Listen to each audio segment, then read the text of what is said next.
Así sean pocas palabras, pero que vengan de parte de Él, pueden servir para nuestra alma, para nuestra edificación.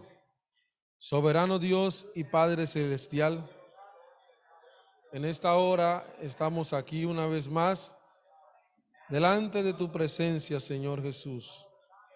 Hoy me pongo en tus manos, Dios mío, una vez más.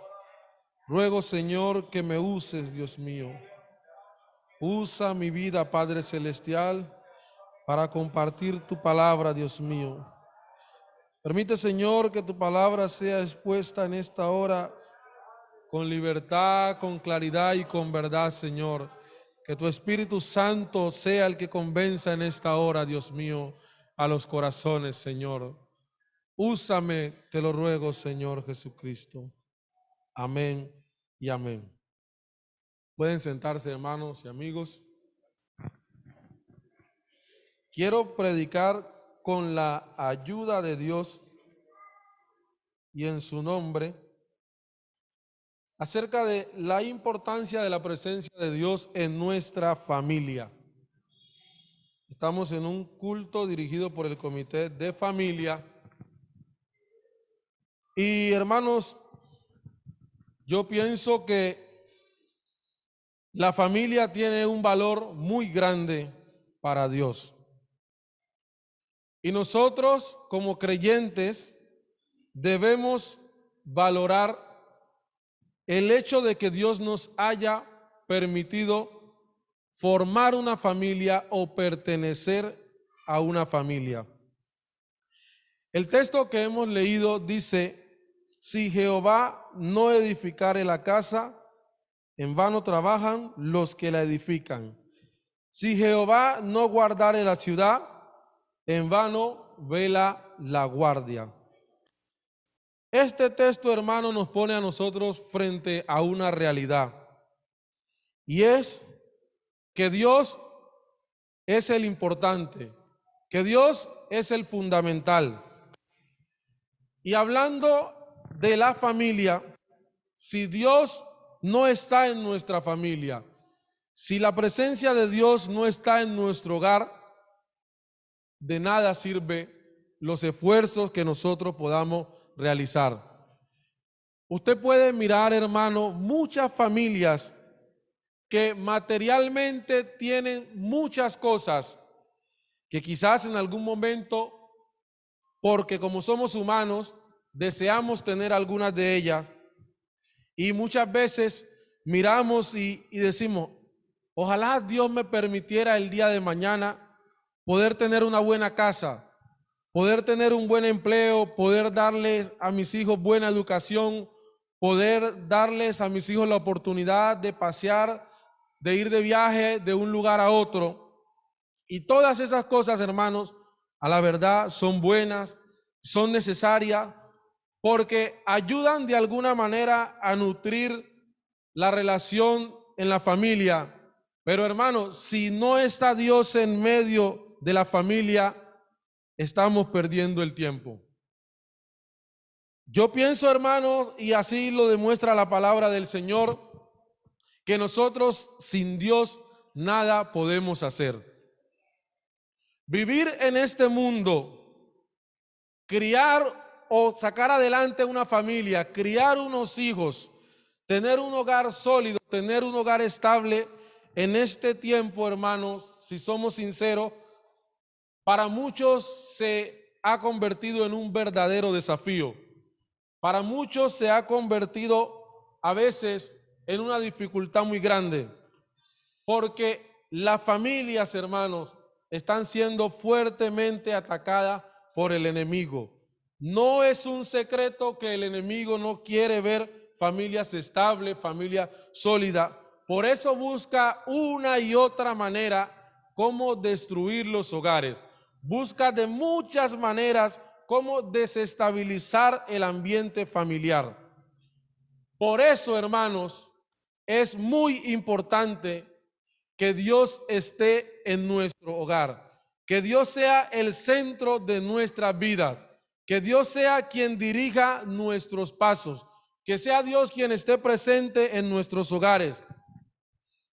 Puede servir, hermanos, que en algún momento usted a su hijo le compre aquel regalo que tanto quiere porque se ha comportado bien, porque de alguna manera se lo ha ganado. Puede servir, hermano. Pueden servir los consejos que muchas veces los padres le dan a los hijos, diciéndole de qué manera deben comportarse o de qué manera deben dirigirse. Pero, hermanos, la mejor manera de criar a los hijos, la mejor manera de establecer un hogar es haciéndolo si Dios está guiando nuestros pasos, si Dios está dirigiendo nuestra vida. Muchas veces nosotros en la vida perdemos cosas que tienen valor y nos lamentamos por haberlas perdido, porque nos damos de cuenta de que al no estar esas cosas en nuestras vidas se va a sentir un vacío. Y es fácil poner un ejemplo cuando en el hogar uno de los miembros del hogar, sea el padre o la madre, llega a perder su empleo. Se siente eso en la casa, se siente que la economía baja, se siente que ya no hay los recursos suficientes para obtener lo que antes fácilmente se conseguía. Y eso, hermano, causa desespero, eso causa muchas veces angustia, porque las cosas no son como eran antes.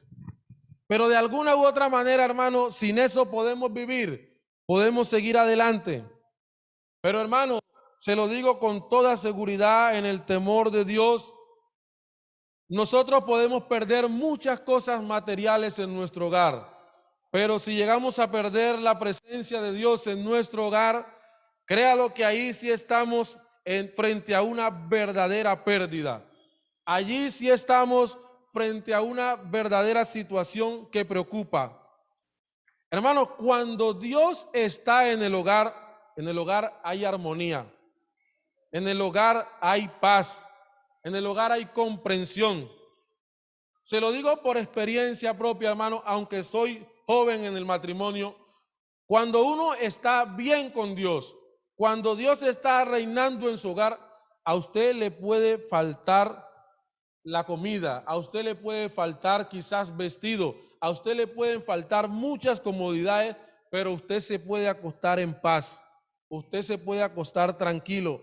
Aunque humanamente hay ciertas preocupaciones, también hay un grado de confianza que nos dice que Dios es proveedor y que en algún momento va a suplir la necesidad que tengamos en el hogar.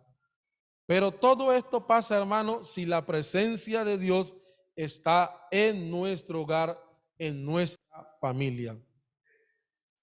La Biblia dice que Dios es omnipresente, es decir, que Dios está en todas partes. Eso es una realidad. Dios está en todas partes, pero no en todas partes tienen a Dios. Y esto puede sonar contradictorio. Mire, hermano, como Dios es espíritu, Él está en todo lugar, está en todas partes. Pero cuando digo que no en todas partes tienen a Dios, me refiero que a veces puede haber un hogar donde Dios no esté reposando allí, donde Dios no esté morando en ese lugar, donde Dios no esté tomando el control y la dirección total de esa casa. Hoy, hermanos, más que nunca, nosotros necesitamos aferrarnos a lo que la palabra de Dios nos enseña. Y la palabra de Dios en este caso nos enseña que para nosotros poder triunfar, para poder salir adelante, es indispensable que Dios esté de nuestro lado, que Dios esté en nuestro hogar. A veces uno no se entera, hermano, de todas las cosas que están ocurriendo, quizás en nuestro entorno, nuestro ambiente, aún en nuestra misma iglesia. Pero, hermanos, vuelvo y digo, las familias están siendo atacadas por el enemigo. Si usted y yo no le damos ese espacio a Dios para que Él domine nuestra vida, para que Él domine nuestro hogar, en cualquier momento podemos resultar en serios problemas. Eso es una realidad, hermano. Usted, hermana, usted, hermano, que aspira a casarse, pídale a Dios que le ayude cada día a usted aferrarse a Él para que Dios sea quien dirija su vida, para que sea Dios quien controle sus emociones, para que sea Dios quien lo guíe en cada paso que va a dar. Y el día en que Dios le permita establecer su hogar, dele siempre la prioridad a Dios. Cuando Dios no está, hermanos, en el hogar se pierde el respeto. A veces uno se llega a enterar de que hay hogares que tienen problemas y eso es, hermano, común y corriente. Todo hogar tiene problemas, hermano. Todo hogar tiene dificultades. Pero a veces hay cosas que pasan porque Dios no está allí. A veces hay cosas que pasan porque nosotros nos hemos enfocado más quizás en cosas materiales o nos hemos enfocado en nuestros propios caprichos y hemos hecho a Dios a un lado. Sin darnos cuenta, muchas veces nosotros ponemos a Dios en un segundo plano. Ocurre, hermanos, que hay trabajos que llegan a nuestra vida que al comienzo parecen ser una bendición. Pero también el mismo trabajo, si nosotros no le prestamos bien atención, ese trabajo hace que desplacemos a Dios a un segundo lugar. Muchas veces hay ofertas que llegan también a nuestra vida y nosotros las miramos y creemos que es lo mejor que nos puede pasar en aquel momento, pero al final o con el tiempo nos damos de cuenta que eso nos trae perjuicio a nuestra vida espiritual, que eso hace con el tiempo que descuidemos nuestra relación con Dios y por ende nuestra familia se vea afectada seriamente. A mí me llama la atención en gran manera una historia de la palabra del Señor, muchos ya la hemos leído y está en el libro de Éxodo, el capítulo 33.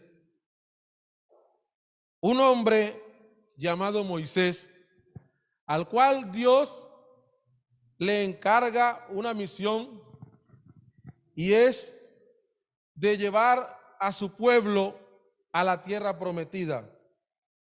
Pero hay un momento, hermanos, en que este hombre le dice algo fundamental a Dios. Éxodo capítulo 33, versículo 15. Éxodo 33, versículo 15. Dice la palabra de Dios. Y Moisés respondió: si tu presencia no ha de ir conmigo, no nos saques de aquí. Este hombre tenía claro el gran valor que tiene la presencia de Dios en su vida. El hombre iba a emprender una travesía, un largo viaje, y normalmente, hermanos, cuando uno va a emprender viajes largos, trata de hacerse de una buena provisión, de empacar alimentos, de empacar ropas para el camino. Si es frío, busca para llevar chaqueta o abrigo. Si es caluroso, lleva ropa ligera. También lleva calzado, dependiendo del terreno por el cual va a transitar. Pero a mí me llama mucho la atención esto, que este hombre no pensó de pronto en el alimento material, aunque era necesario. No pensó en ese momento en el vestido o en el calzado, que también era necesario, sino que él pensó en lo que podía importarle realmente, en lo que tenía el gran valor para él poder realizar ese trabajo, y era asegurar que la presencia de Dios fuera con él. Por eso reitero, hermano, nosotros podemos utilizar o necesitar aquí en esta tierra muchas cosas que son materiales, que tienen utilidad, que prestan un servicio, pero nada, hermano, nada es tan importante como la presencia de Dios en nuestros hogares, en nuestras familias, en nuestras vidas. Hermano, cuando Dios está en nuestros hogares, de verdad, hermano, que podemos decir que lo tenemos todo, porque en Cristo nosotros estamos completos. En Cristo estamos seguros. Con Cristo a nosotros no nos falta nada, porque Él va a suplir todas las necesidades que se nos vayan presentando a nosotros. Gloria al Señor Jesucristo. Por eso, hermanos, reitero una vez más la importancia de la presencia de Dios en nuestra vida. Todo aquel, hermano, todo aquel que pretenda triunfar en la vida, todo aquel que pretenda salir adelante, que le vaya bien, debe contar con Dios. A veces, hermano, uno se pone a mirar hogares que tienen 10, 20, 30, 40 o más años de matrimonio, de estar conformado, y mira uno cómo han criado a sus hijos, y los hijos el día de mañana también los ve uno que son personas ejemplares, que han salido adelante, que son gente de buen testimonio y que le aportan a la iglesia y a la sociedad. Entonces se pone uno a pensar, qué bueno que cuando yo llegue a viejo, cuando yo sea adulto, yo pueda mirar alrededor y tener una familia así agradable, tener hijos y nietos sirviéndole al Señor, sirviéndole a Dios, estando aquí en sus caminos y poder gozarse, porque eso es bonito. Pero hermano, nada de esto se da de la noche a la mañana. Todo eso es un proceso, todo eso es un trabajo que se hace y solo se puede lograr con la ayuda de Dios. Sin Dios no es posible. No hay ninguna manera de triunfar en la vida, en la familia sin Dios. El Evangelio según San Juan, capítulo 15, nos confirma esto. En el versículo 4, Evangelio según San Juan, capítulo 15, versículo 4 dice: permaneced en mí y yo en vosotros. Como el pámpano no puede llevar fruto por sí mismo si no permanece en la vid, así tampoco vosotros si no permanecéis en mí. Dice Jesús: yo soy la vid, vosotros los pámpanos. El que permanece en mí y yo en él, este lleva mucho fruto, porque separados de mí nada podéis hacer. Creo, hermanos, que este texto es más que claro. Nosotros sin Dios nada podemos hacer. Sin Dios no podemos edificar nuestro hogar. Sin Dios no podemos construir una familia sólida y estable como deseamos. La única manera, hermano, de lograr esto es que Dios esté en medio nuestro. Que sea Dios quien guíe día tras día nuestros pasos. Y yo quiero decirles, hermanos, que así como es una bendición, así como es una dicha tener la presencia de Dios en nuestra vida, también es un verdadero calvario, hermano, cuando la presencia de Dios se pierde. Porque una cosa es que alguien no haya experimentado tener la presencia de Dios en su vida, en su hogar, en su familia. Y otra cosa es que quien ya lo haya tenido, por alguna razón, llegue a perderla. Esto trae consecuencias. Hay una historia que muchos, si no todos, la hemos leído y está allá en el libro de Jueces, el capítulo 16. Jueces, capítulo 16, y es la historia de Sansón. Usted cuando oye, hermano, hablar de Sansón, o especialmente los jóvenes, una de las primeras cosas que pensamos es que Sansón fue un joven que tenía mucha fuerza, que Dios lo usó en gran manera y que al final terminó mal su carrera. Pero yo quiero, hermano, que nos detengamos por un momento a analizar la vida de Sansón y cómo la podemos nosotros aplicar en nuestra familia, en nuestros hogares. Sansón nace, hermano, bajo una promesa especial que Dios le hace a su padre, a Manoa, y a su mujer, diciéndole que aunque ella era estéril y nunca había tenido hijo, Dios le iba a dar la oportunidad de tener un hijo. Y empieza a darle unas recomendaciones sobre lo que deben hacer y no hacer con ese niño, porque hay una razón especial. Este niño iba a ser nazareo, es decir, dedicado exclusivamente para Dios desde temprana edad, desde su nacimiento. Efectivamente, como las promesas de Dios se cumplen, nace Sansón, hermanos. Y nosotros miramos a través de la palabra de Dios cómo transcurre la vida de Sansón. Y llega a un punto en que Sansón, que representa al hombre de Dios, empieza a ser una amenaza para el enemigo. Así como en este tiempo, hermano, todo verdadero creyente, todo verdadero hijo de Dios es una amenaza para el diablo, es una amenaza para el enemigo. Asimismo lo era Sansón en su momento, en su tiempo. Por tal razón, los filisteos, que representan al enemigo, que representan al mundo, buscaban la manera para destruir a Sansón. Y mire, usted sabe cómo lo lograron. Capítulo 16 del libro de los Jueces, versículo 6, del versículo 4, Jueces capítulo 16, versículo 4, dice: después de esto aconteció que se enamoró de una mujer en el valle de Soré, la cual se llamaba Dalila, y vinieron a ella los príncipes de los filisteos y le dijeron: engáñale e infórmate en qué consiste su gran fuerza y cómo lo podríamos vencer, para que lo atemos y lo dominemos, y cada uno de nosotros te dará 1100 siclos de plata. Y Dalila dijo a Sansón: yo te ruego que me declares en qué consiste tu gran fuerza y cómo podrás ser atado para ser dominado. Nosotros sabemos, hermano, por la palabra de Dios, que la fuerza que Sansón tenía era por el poder de Dios, por la presencia de Dios que estaba en él.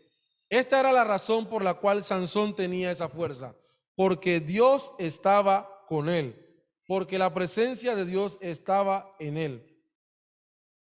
Querían destruir a Sansón, pero no podían hacerlo. ¿Y por qué no podían hacerlo? Porque Dios estaba con él. Pero pasó algo, hermano, muy delicado. Sansón se puso a jugar con el enemigo, así lo miro yo. Se puso a jugar con el enemigo porque él se da de cuenta de la intención que tiene Dalila. Dalila le dice a Sansón: te ruego que me declares en qué consiste tu gran fuerza y cómo podrás ser atado para ser dominado. ¿Por qué quería ella atar a Sansón y dominarlo si no era para hacerle daño o para hacerle mal? Y mire, hermano, que Sansón, siendo un hombre de Dios, pudo discernir cuál era la intención de ella, pero no le prestó atención a eso. Se puso a jugar con ella, le dijo cómo podían dominarlo a él, pero no era la verdad, no se la descubría. Sansón le respondió, versículo 7, si me ataren con 7 mimbres verdes que aún no estén enjutos, entonces me debilitaré y seré como cualquiera de los hombres. Cuando Sansón le dice esto a Dalila, Dalila lo ata. ¿Con qué intención? De que los filisteos vengan y acaben con él. Pero vemos lo que dice la palabra del Señor, versículo 8. Y los príncipes de los filisteos le trajeron 7 mimbres verdes que aún no estaban enjutos, y ella le ató con ellos. Y ella tenía hombres en acecho en el aposento. Entonces ella le dijo: Sansón, los filisteos contra ti. Y él rompió los mimbres como se rompe una cuerda de estopa cuando toca el fuego, y no se supo el secreto de su fuerza. Entonces Dalila dijo a Sansón: he aquí tú me has engañado y me has dicho mentiras. Descúbreme pues ahora, te ruego, cómo podrás ser atado. Puede usted, hermano, mirar todo este capítulo 16, que Dalila estuvo intentando descubrir dónde estaba la fuerza de Sansón, hasta que llega el punto en que Sansón le revela a ella dónde estaba su fuerza. Pero Sansón estaba acostumbrado siempre a librarse porque Dios estaba con él. Pero hubo un momento, hermanos, en que Dios se alejó de Sansón y Sansón no se dio de cuenta. Y allí, hermanos, fue donde vino el verdadero problema. Sansón creyó que como todas las otras veces se iba a librar. El mismo capítulo 16 del versículo 17 dice: le descubrió pues todo su corazón y le dijo: nunca a mi cabeza llegó navaja, porque soy nazareo de Dios desde el vientre de mi madre. Si fuere rapado, mi fuerza se apartará de mí. Y más que apartarse la fuerza era que Dios se apartaría de él. Esto es lo que realmente sucedería. Dice: y me debilitaré y seré como todos los hombres. Dice: viendo Dalila que él le había descubierto todo su corazón, envió a llamar a los principales de los filisteos diciendo: venid esta vez, porque él me ha descubierto todo su corazón. Y los principales de los filisteos vinieron a ella, trayendo en su mano el dinero, y ella hizo que se durmiese sobre sus rodillas, y llamó a un hombre, quien le rapó las 7 guedejas de su cabeza, y ella comenzó a afligirlo, pues su fuerza se apartó de él. Y le dijo: Sansón, los filisteos sobre ti. Y luego que despertó él de su sueño, se dijo: esta vez saldré como las otras y me escaparé. Pero él no sabía que Jehová ya se había apartado de él. Hermano, esto es triste y es lamentable, porque así pasa muchas veces en muchos hogares, que por estar dedicado a otras cosas, que por descuidar nuestra relación con Dios, ocurre esto, que ya la presencia de Dios no está más en nuestros hogares, y es allí donde se forma el problema y nosotros no le vemos solución a nada, porque ya Dios no está más en nuestras vidas, porque ya Dios no está más en nuestros hogares.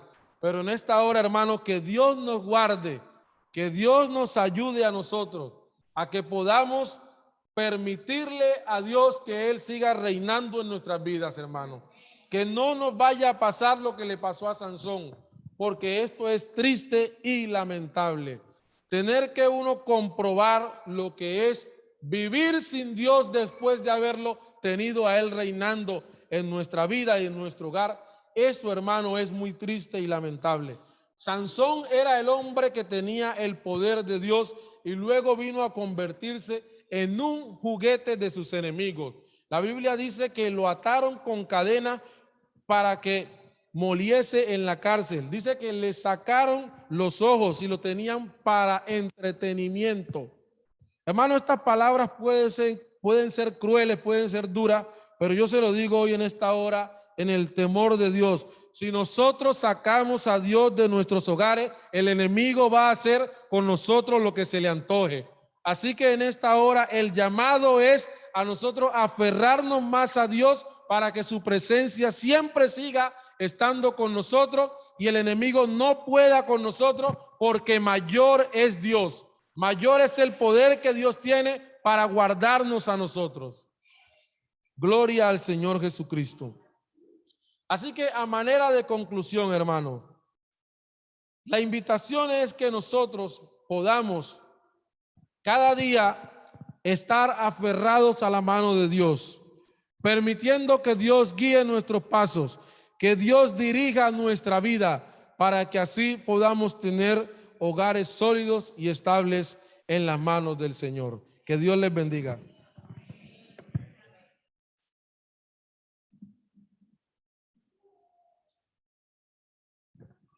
Gloria a Dios. Yo creo que el Señor ha sido muy claro en esta noche y Él nos recuerda, hermano, la importancia de que Dios siga estando en nuestro hogar. Gloria al Señor Jesús. Vamos a orar dándole gracias a Dios, pero también vamos a orar por cada uno